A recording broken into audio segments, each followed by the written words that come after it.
Exactly 1 year ago today, the entire deal for the A's to stay in Oakland went officially kaput.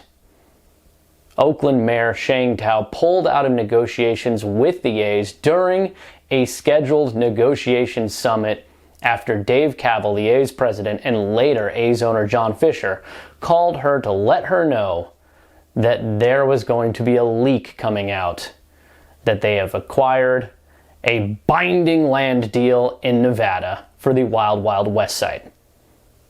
Now, obviously, the mayor, believing that the A's were not negotiating in good faith, pulled away from the table. Obviously, she was very frustrated with the situation because they believed that they were within $90 million of getting everything the A's wanted here in Oakland.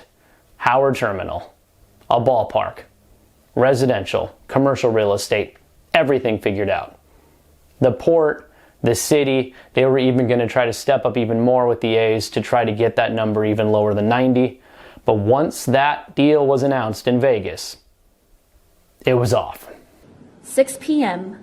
last night when I received a phone call from Dave Kaval.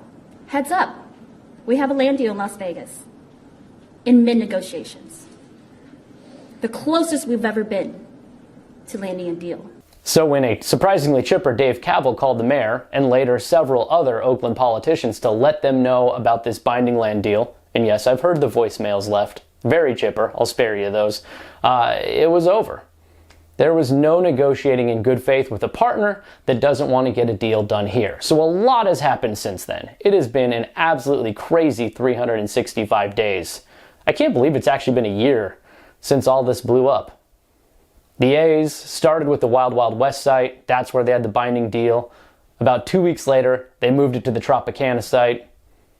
The Nevada legislature passed $380 million in funds to help the A's build at the Tropicana site. Obviously, that's now being challenged in the courts. We've seen fake AI renderings. We've seen real renderings that look like the Sydney Opera House. The Tropicana is closed down. They haven't presented any financial terms yet. Now, if all of this blows up, I still think it'll happen in Vegas, but if all of this blows up, let me just say real quickly, the A's haven't proven yet that they can afford to pay for all this stuff in Las Vegas. Their plan is to bring in outside investors to get the rest of this deal done. That's something I reported many, many months ago, that they'd be looking for a local buyer. Obviously because, one, you want to have somebody on the team that's a Nevada or Las Vegas resident, someone with some pull out there, so it doesn't look like a California billionaire is trying to come in and get Nevada taxpayer dollars. But two, it also gives them an influx of cash. They need more money to pull this off. What I'm hearing is that the renderings presented on this ballpark option, the spherical armadillo, are not going to be $1.5 billion. They're looking to be more than that, probably around 1.8 at the very least. And of course, there's always construction cost overruns. So still a lot more questions and answers in Vegas. They're full steam ahead there. Since then, the A's have announced Sacramento as their temporary home. Vivek Ranadive, the Kings owner, hoping maybe, possibly, this doesn't go through in Vegas. He can keep the team, or maybe, possibly, they can show their good stewards to MLB, get an expansion team once Vegas is done. The clown car kept on chugging. Now back in Oakland, a whole bunch of stuff has happened since then. Remember, the mayor went to Seattle, went to the All-Star game, talked to Commissioner Rob Manfred and his staff about trying to keep the A's here, showed him the entire deal that was on the table. Obviously, Manfred didn't go for that. MLB owners unanimously approved the A's move to Las Vegas, despite having very few answers or even renderings at that point of what the stadium would look like. And then the fans came through big throughout the year. You had the reverse boycott, you had Unite the Bay, you had Fans Fest, you had Sell the Team chants at the All-Star game, Dodger Stadium. Everywhere the A's went, there were Sell the Team chants. A fan movement has been created, and it has been so big that the Sell shirts are even in Cooperstown. The fan groups have become a force unto themselves in this process, and they've been fighting this fight way before a year ago, way before April 19th. I remember Jorge Leon of the Oakland 68s getting thrown out of a game a long, long time ago for putting up banners against Lou Wolf's regime. So they're no strangers to this fight. They've been in the trenches for a while. Now it's on the forefront and they're capturing national attention. So where do we go from here? Can the A's actually get a deal done? A lot of that will depend on whether or not schools over stadiums can get this thing on the ballot. They should find out within weeks if they can start collecting signatures. The issue of giving money to an out-of-state billionaire, not very popular in Nevada.